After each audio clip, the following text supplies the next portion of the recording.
If you think about some of the most well-known teenage musical sensations, I bet the first that come to mind would be like Justin Bieber or Hanson. But there's one teenage band that were a huge success all over the world, but had a far more sophisticated sound that was mature beyond their years. And this band was, of course, Australian grunge rockers Silverchair. In this video, I'm going to take you through their story and how they became arguably one of Australia's most popular and well-respected bands, as well as how they conquered the world in the mid-90s with their grunge sound and continued to find success in Australia, becoming one of the greatest bands to come out of this country, only to fade away without a grand send-off. I'm going to look at their lasting legacy and impact and give you some of my thoughts, feelings and opinions on the band and the band members and where they're at now. Now, firstly, I want to point out that I've seen a few videos about Silverchair and their history and story on the internet, but I specifically wanted to make a video about the band that I love so much as an Australian, because I've found that some of the American YouTubers that have made videos about Silverchair have kind of missed a lot of the content that they didn't get to hear about the band not being in their home country. You have to remember that Silverchair's story with success was actually vastly different in Australia compared to the rest of the world. For so many music fans, Silverchair comes across as a bit of a one-hit wonder or a flash in the pan in the 90s, but in Australia, every single one of their albums they released went to #1, and as I mentioned before, they are arguably one of the greatest Australian bands, and I would say that their success as an Australian artist would be comparable to someone like Oasis in the UK. For example, Oasis are considered to be one of the greatest British bands of all time, yet overseas, they're kind of seen to be as a little bit of a flash in the pan with one really big album and really big song. So this is my perspective as an Australian fan who grew up listening to Silverchair in the early 2000s and what I've come to learn about them from their huge success in the 90s and how unfortunately everything has fizzled out over the last 10 years. So let's get into the story of Silverchair. The band was formed by childhood friends Daniel Johns, Ben Gillies and Chris Juano in the town of Newcastle in New South Wales, which is on the east coast of Australia. For a short period of time, they also had a fourth member by the name of Tobin Finane, who moved away from Newcastle for a period of time with his family, and once he returned, the band was cemented as a three-piece and no longer needed him. They started making music together around the young age of 11, where they would meet together in their parents' houses and jam in their rooms and garages. Their original name was the Innocent Criminals, and the Innocent Criminals made a name for themselves as a teenage group of musicians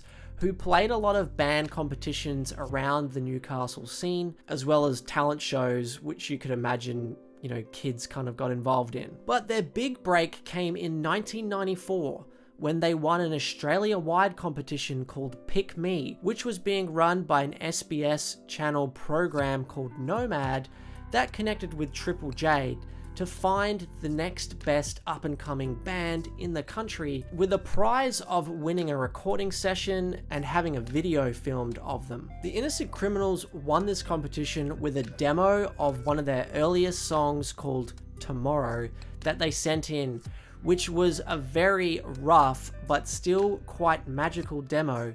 And if you haven't heard that early demo, here's a little snippet of it right now.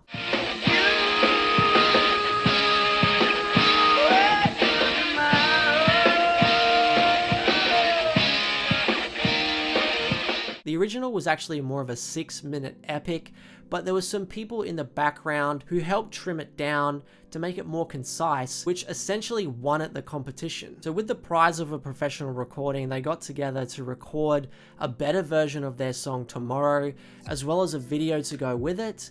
And the release went out on Triple J, where the song got a lot of attention in the alternative and underground music scene here in Australia. And with the new recording, they also decided to change their name to Silverchair. Now, the origins of this name Silverchair have kind of been muddied over the years, but I can confirm that it comes from the C.S. Lewis book called The Silverchair, which was in the Chronicles of Narnia series. There was a story going around that the band members threw out in a radio interview, which said that they came up with the name from the songs Sliver by Nirvana, which was misspelt to silver, combined with the song Berlin Chair by UMI, and they basically just came up with this story because they were so sick of people asking them where their name came from. And for some reason, that story just grew legs, and a lot of people to this day, I think, still believe that. It came from a C.S. Lewis book called Silverchair. But the Nirvana thing came around because we thought we'd make up what we at the time thought was a good story about how we came up with the name. It's because you kept getting asked about it, eh? We're like 14, we're like, we can't just say it's the name of a book. And we were looking for band names and we thought that sounded good. So we thought we'd come up with a story.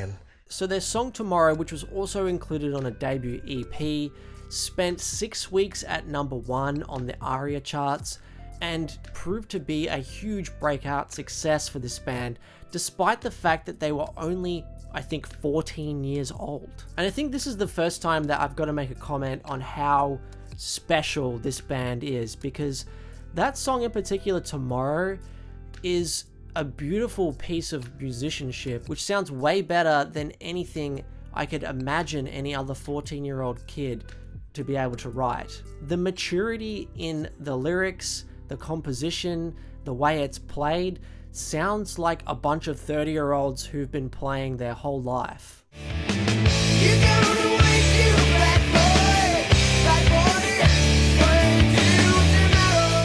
And in 1994, the song was voted in at number 5 on the Triple J Hottest 100, showing how successful it was. This was also around the time Silverchair signed with the label Murmur, which was a new little indie label that had popped up as a subsidiary of Sony, and it would be when they would meet their manager, John Watson, who would be a long-time collaborator with the band through management and just being a good friend as well. Now, Murmur was actually a really cool label to be part of for them because they came up through the Australian music ranks with the likes of Ammonia, Something for Kate, and Jebediah. And in 1995, the band would collaborate with Kevin Caveman Shirley, a well-known producer, to create their debut album, Frogstomp, which included a re-recorded version of their song Tomorrow on it, which was then released in America and got them more success over there. They also re-recorded another version of a film clip, which was released in the States, which proved to be a big hit on MTV.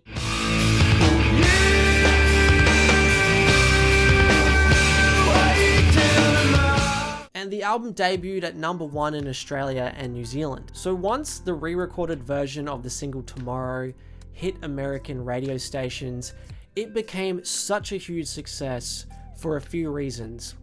One, they were in the middle of the grunge boom, and Silverchair were playing something very reminiscent of Pearl Jam and Nirvana, which people were still craving quite a lot there. Number 2, they also jumped onto the scene not long after the death of Kurt Cobain, and many people saw this 3-piece with a blonde guitarist thinking that they could be the next sort of Nirvana heir apparent. People even dubbed them Nirvana in pajamas. Tomorrow went on to be the most played song on American rock radio stations of that year. They won a multitude of ARIAs in 1995, and they capped it off with this amazing performance at the MTV Music Awards when they were just 16 years old.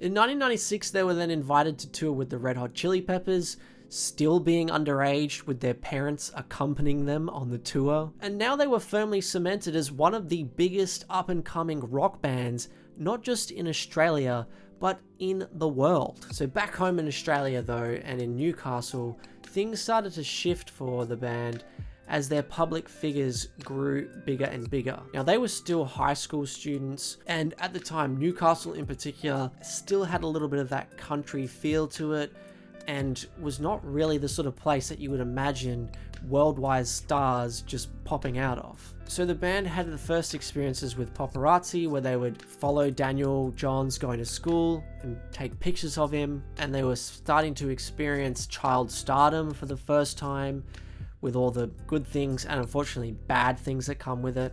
This was also the beginning of the tall poppy syndrome coming into Silverchair, which is unfortunately so prevalent here in Australia, where people just like to put you down if you're having success, and people want to find reasons why they think that you don't deserve it.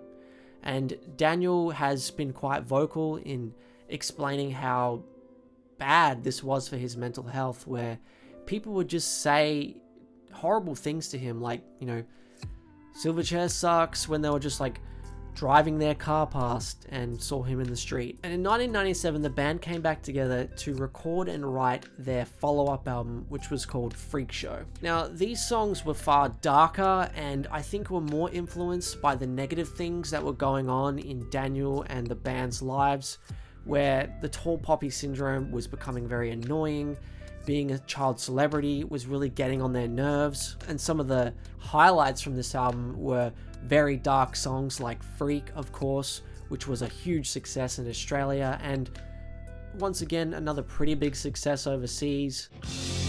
Body and soul, I'm a freak, I'm a freak. And of course, it continued in that sort of post-grunge sound with really chuggy, heavy guitars, bombastic drums, similar to the likes of Pearl Jam, Nirvana, Helmet.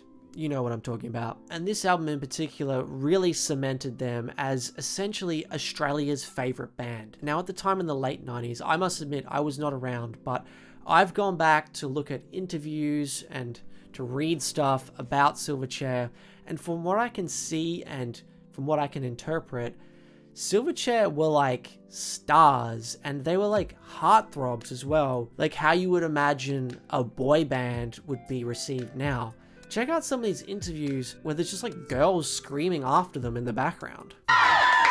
We're going to get a scream after every comment, you realise. That's okay though.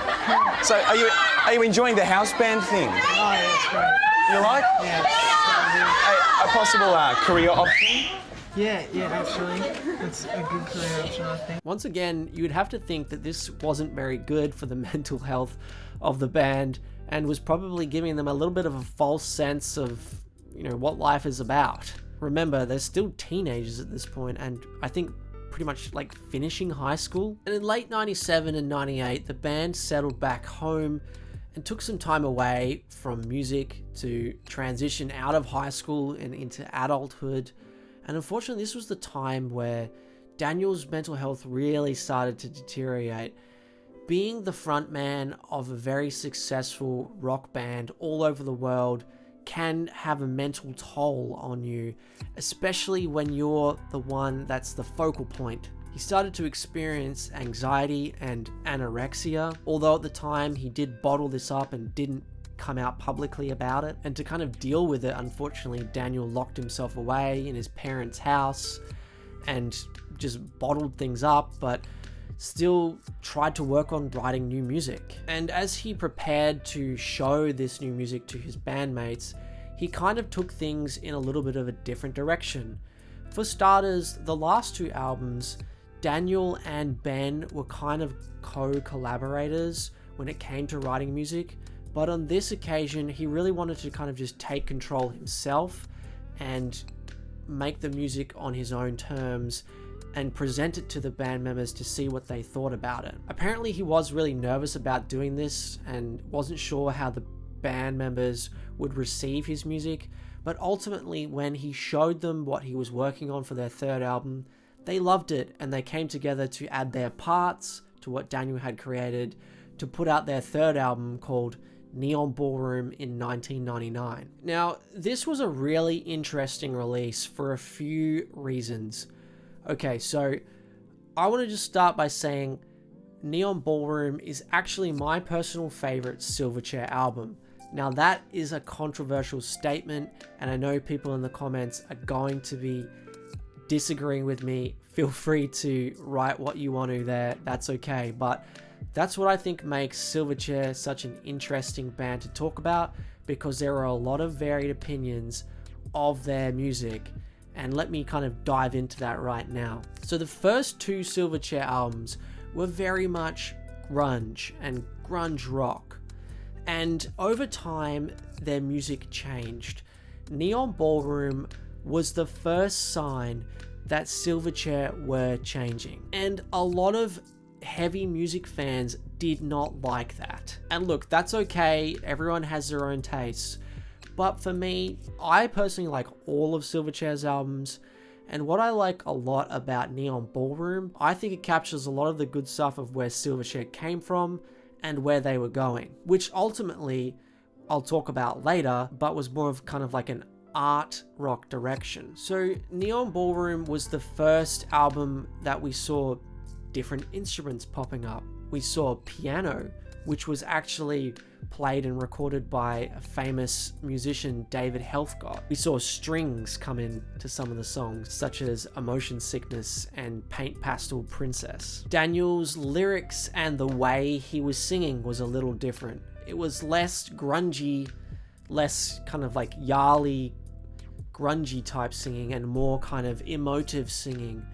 And I think a lot of people didn't like that. His lyrics were more about mental health and what he was experiencing and going through in his mind. And I mean, ultimately, some of the songs were just not as heavy.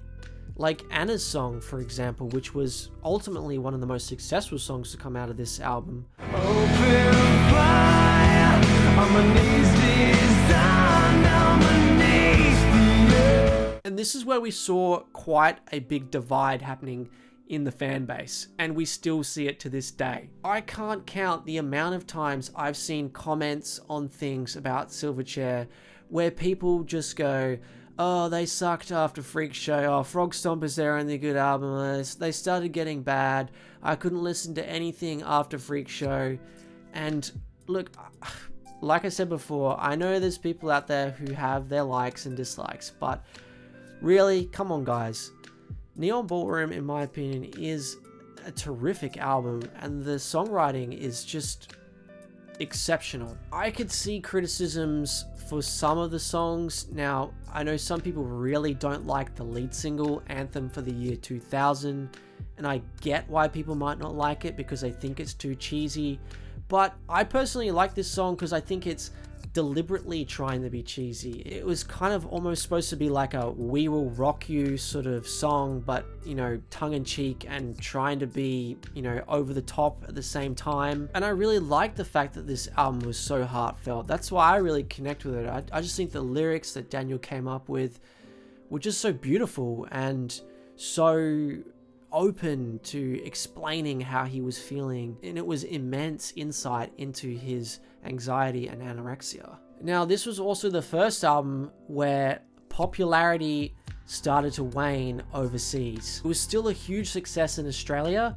but in America, people just didn't really get into it. And maybe that could be because of the change of sound, or maybe that just could be because popularity was waning on their style of music or the band generally. Although one place where Silverchair started to take off even more from the release of this album was actually Brazil. And Ben Gillies explains in his book that the reason why this happened was because Australian CD retail store Sanity actually bought a lot of the copies of the album from Brazilian outlets and then sold them for a profit here in Australia because it was cheaper to do that. And that actually pumped the numbers of sales of the album in Brazil. And because their album numbers were so high for sales, it meant that Brazilian radio and media gave Silverchair a lot of attention, which was kind of an interesting story. And despite the changes happening in the band's sound and the band's fan base and popularity, they were still essentially considered to be the biggest and most popular band in Australia. And there's no bigger way of proving that than the 2000 ARIA Awards, when they won the award for Most Popular Group of the year 2000 without releasing a single piece of music. We've done absolutely nothing all year. I can't believe we won this. So with the turn of the millennium came more changes with the band. They decided to depart from their label, which was called Murmur, a label that was attached to Sony, but still gave them the independence to start off as a small up-and-coming band.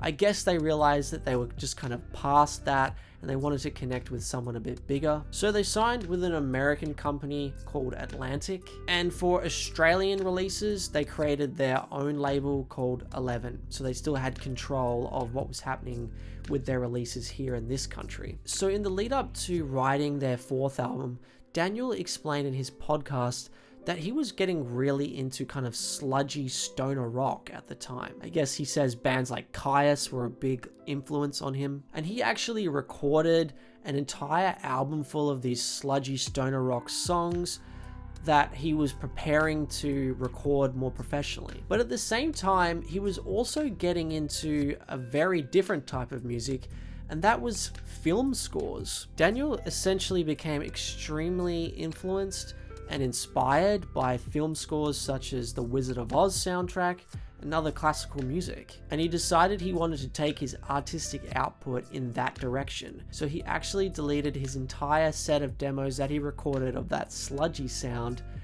and wanted to work more on this sort of film soundtrack score direction. So in 2001, he got together with some people to help him with this idea that he had of creating a little bit more of like a visionary piece of art when it came to his music. He enlisted David Bottrell to produce, who'd previously worked with Tool. He brought in his good friend Paul Mack to help play and write some of the piano parts. And he also enlisted the help of Van Dyke Parks, who was known to have worked with the Beach Boys in the past and was seen to be as one of the best composers of classical music that could go with contemporary music in the world. So as you could imagine though, with the divide that started happening on the release of their last album, Neon Ballroom, when the band released this sort of music, the divide got even bigger, and a lot of people who were fans of Silverchair were really put off by this new sound. Although they did keep a couple of songs on the album that I'm pretty sure came from those sludgy demos, and that would probably be The Lever and One Way Mule.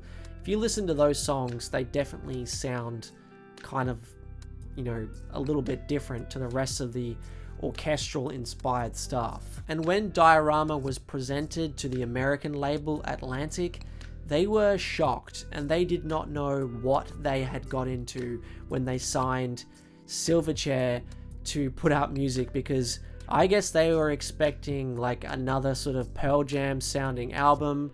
And at the time, you know, 2001, the big stuff was kind of like, you know, post-grunge and new metal, bands like Limp Bizkit, Linkin Park, Creed. That's what they were expecting. And when they brought out this album that was inspired by the Wizard of Oz, they hated it. They said they couldn't even find a single, and they pushed the release back because they didn't know what to do. Now in Australia, the album still went to #1, and there was still a lot of diehard Silverchair fans that liked it, but there were also a lot of people who were put off by it at the time. Now I'm going to jump ahead quite a lot of years to how this album is received now though, because I think it's important to say that this is probably considered to be Silverchair's magnum opus now. At the time, I think there was more of a divisive nature about this album, and people really couldn't make their mind up about what they thought of it. But if you go on forums and Reddit pages and the Silverchair Reddit now, you'll often see if someone asks what is their favorite Silverchair album, Diorama is often at the top of the list. And I can see why. When you listen to this album in full, and some of the songs are just incredible pieces of art that Daniel had come up with. He was just showing how good of a musician and artist he was. I guess one song that sticks out in particular like that would be Tuna in the Brine, which is just like this massive piece of work that just keeps flowing beautifully, and it really does sound like something that came straight out of a Wizard of Oz soundtrack. Take another pill, tell another lie, lie amongst Now, if we come back to 2002 though, when Diorama came out in Australia, it was received pretty well, and it did go to #1. And, you know, although there was that kind of divide in the fan base, there was still a lot of success that this album had.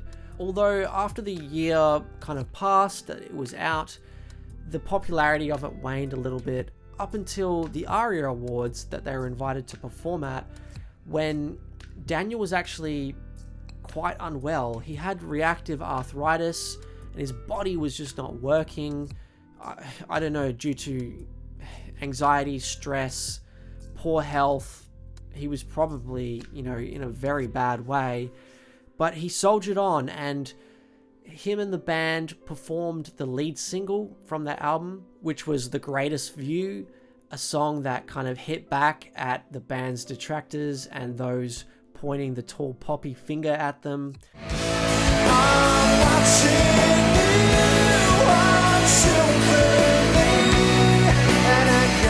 It was just an immaculate performance that put them back into mainstream attention all of a sudden, and the album actually recharted after that performance, and, you know, just showed how sophisticated of a band they were, and that they weren't just like this grunge band for kids anymore. They were serious artists. Now, the year after, in 2003, they announced that they would be going on a hiatus, and this gave Daniel in particular a chance to focus on some other music that he was getting into, especially collaborating with his now good friend Paul Mack, where they came together to make a band called the Dissociatives, and they released an album together which was pretty successful. Daniel also got into a relationship with fellow Australian musician Natalie Imbruglia, and they were married. And it had been a little while since the band had done anything, and rumors had started to swirl that maybe the band was breaking up. And it was revealed in Daniel's podcast many years later that he was really considering ending things there, as I think he just had a lot of trauma from the experiences of being in Silverchair and being a child star, copying that extra criticism that maybe the other guys just didn't really get. And it wasn't until 2005 when the band was asked to perform at a benefit concert for the Boxing Day tsunami. Now, this concert was called Wave Aid, and it attracted a lot of great Australian musicians who wanted to get together to raise awareness and funds for those that were affected by the terrible natural disaster of the Boxing Day tsunami. Now, despite the fact that Daniel had seriously considered quitting the band and breaking up Silverchair, he thought he'd give it one last go and come back with Ben and Chris to play this show. And now, when they got on stage, it'd been the first time anyone's seen them play live for a couple of years, and boy oh boy did they smash it. This is, in my opinion, one of their most iconic live shows captured on film, and they just showed how good of a band they were, starting off with that Israel's Son bass line and just coming in and just absolutely smashing it. Their chemistry was so good, it was almost as if they hadn't stopped practicing at all, and it rekindled this fire in the group that made them all remember how good it was to play together and to be friends making music together. So they decided to give it one more go.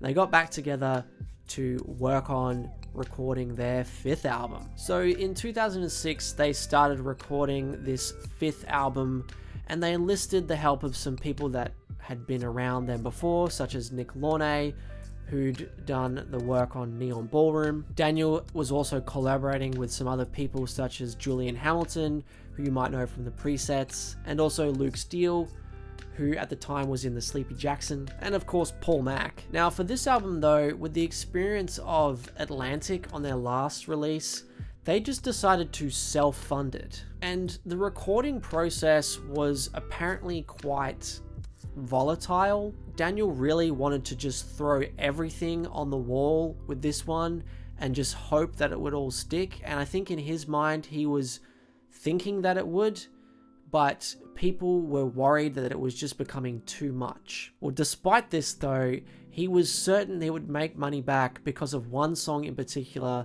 and that was Straight Lines.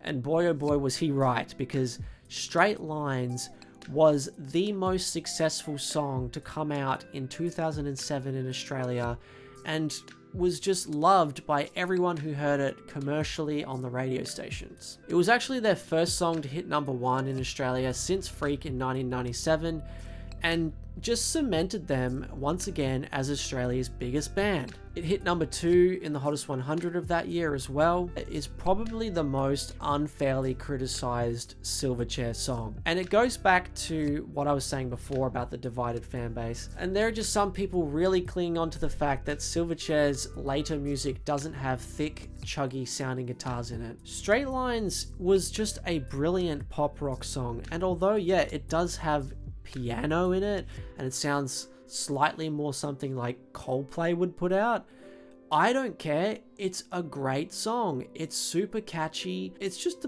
the perfect pop rock song. And people who want to criticize it, I mean, seriously, you don't have a good criticism for this song. I'm sorry, but you don't. So they brought out the album, which was called Young Modern, after the success of the release of Straight Lines. And of course, the album did pretty well too. Again, it went #1 in Australia, and it won them a bunch of ARIA awards. And they thought, well, let's try go back to America again. We've got some great songs behind us. Straight Lines is a banger. This one could maybe take off in the States. Although this brought about one of the darkest days in Silverchair's history when it comes to their performances, as it was a time when they thought they'd go onto American television to promote their new album and their song Straight Lines. They were invited to play on Jay Leno's show, and they thought they would perform Straight Lines, of course, because it was the lead single and a great song. But unfortunately, Daniel's voice was absolutely shot for the performance, and he couldn't sing.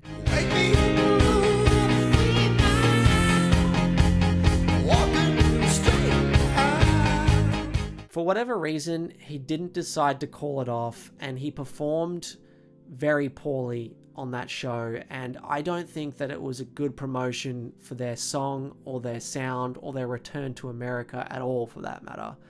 And I think it was a big reason why Straight Lines just did not take off in the States, and they didn't unfortunately get the success that they thought they could from it. Despite this, Australia was still loving Silverchair, and in the mid to late 2000s, you could definitely argue that they were still the biggest modern Australian rock band going around. And in 2009, they were invited to headline a festival called Groove in the Moo, which they thought would be a good way to fund their 6th album that they were going to release. So of course, remember, last album they self-funded, so I guess they thought, well, we're gonna have to do that again because labels aren't working for us. So after the Groove in the Moo shows, they got together to try and nut out some of the songs they were working on in recording studios and jam through them. And apparently the jamming was going pretty well, but there were tensions arising in the band for a variety of reasons. I think at this point, there were probably internal issues in each of the members' minds when it came to the band. And I think all of Daniel, Ben, and Chris probably had kind of different ideas of where they wanted the band's direction to go. And they were probably struggling all a little bit themselves with maybe alcohol and some drugs a little bit too. I know especially Daniel and Ben have been pretty open in talking about that. Chris has been pretty quiet. I don't know if he had struggles. So unfortunately, around this time, things started to peter out for the band, and fans were kind of noticing that we weren't really hearing anything, and it was just kind of quiet from Silverchair for a couple of years. So eventually they released a statement saying that the band was on an indefinite hiatus, and we all held out hope for a long time that they would get back together. Now, at the start of the 2010s, we saw a couple of the members of the band doing their own things here and there. Daniel popped up with his own solo work, and so did Ben. Daniel has been lending his voice to some other musicians in Australia here and there, such as the Veronicas, 360, Flume. He's also worked with Luke Steele again when they got together to make this project called Dreams, which was unfortunately a bit of a flop. And look, I'd probably have to say the music was not that good. And everything was, pretty quiet for about 10 years when it came to the band. And all of a sudden in 2021, Daniel Johns popped up with his podcast. This was a very insightful podcast where he was able to talk about his experiences growing up as a famous teenager in Australia and what that did to him and how it affected him. He opened up a lot more about his mental health and anxiety problems that he's experienced over the years and how he is really kind of struggling and has struggled with those issues. And he spoke a little bit more about the breakdown of the band, and it was really unfortunate to hear that while they made this podcast, they did reach out to both Chris and Ben to participate in the events and the recordings of the podcast, but apparently they both declined. Now, this started ringing alarm bells for fans who were still going along with the idea that they were on an indefinite hiatus,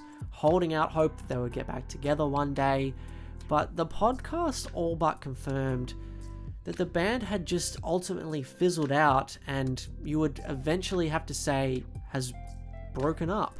Now, a couple of years later, Ben and Chris got together to release a book that they had written, as well as a little documentary which was put out on the ABC, kind of giving their side of the story too. And I could only but feel that they heard some of the things in the podcast that Daniel was talking about, that they probably wanted to kind of share their side of the events on, to make sure that, everything was kind of being clarified. And I guess that's probably what led to them wanting to do this. And through this documentary and book, it revealed a little bit more information about the relationships within the band. And Ben basically said that everyone was still friends, but between Ben and Daniel, it was slightly awkward. They had seen each other a few times here and there over the years, but not a whole lot. And every time they had seen each other, it had not really been the sort of buddy-buddy relationship that they used to have in the past. Ben also opened up a lot more about his issues that he was experiencing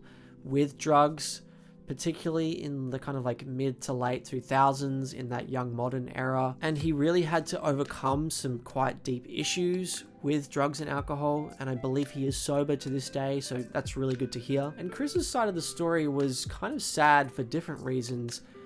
He really didn't have a whole lot to say or do when it came to Silverchair stuff. He got involved in the food business, opening up a restaurant which was going really well in Newcastle, only for the restaurant to catch fire and burn down. He was also diagnosed with cancer a few years back, but has thankfully overcome that disease. But Ben and Chris both have their own families and have seemed to have reconnected, especially when they wanted to put this book and documentary out. And they look like they're on pretty good terms and hang out quite often. And Ben also gave a little bit more information and clarity as to why the band kind of broke up or dissipated during the recording of the sixth album that never came to be. He explained that Daniel wanted to kind of take things in his own direction, and he went away to write and create his own music in Tasmania during this recording process, and then eventually came back to present these new songs to both Ben and Chris, but Ben and Chris just weren't into them. They just didn't really get the sound that Daniel was going for, and they just didn't really want to play those songs. So essentially there were just creative differences that they couldn't connect over, and that's why they couldn't make that sixth album work when it came to the music. He also revealed that they were thinking of just saying we're breaking up, but it was their manager John Watson who convinced them to say indefinite hiatus instead, because you never know. And all this kind of brings us to where we're at now, which is this realization that Silverchair ultimately fizzled out. And it's so sad considering that they were and are one of Australia's greatest bands. And I feel disappointed knowing that they didn't get the grand send-off that they deserve. Daniel has also been quite adamant that he is never getting back together with the band, saying things like he wouldn't get back together even if a gun was held to his head, and also saying that like he doesn't want to be inducted into the ARIA Hall of Fame as a band. Like, it's kind of unfortunate to hear that, but this is just the unfortunate reality, and I'm not sure we will ever get a grand send-off for Silverchair. So I want to just finish off by talking a little bit about what we can learn from Silverchair and what experiences that they had and why I think that they were so successful and a great story. Ultimately, I think it goes back to the beginning. It's that story of these kids getting together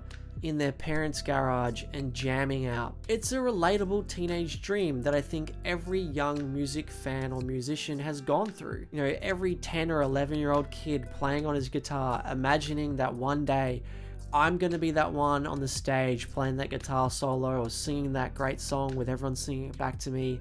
They lived that dream and they showed that it was actually possible. That is such a relatable, connectable story, and I think that's part of the reason why people loved them so much. Their early music also had a lot of youthful energy to it and maturity at the same time. And I think this is why they connected so well with young people, but also more mature people.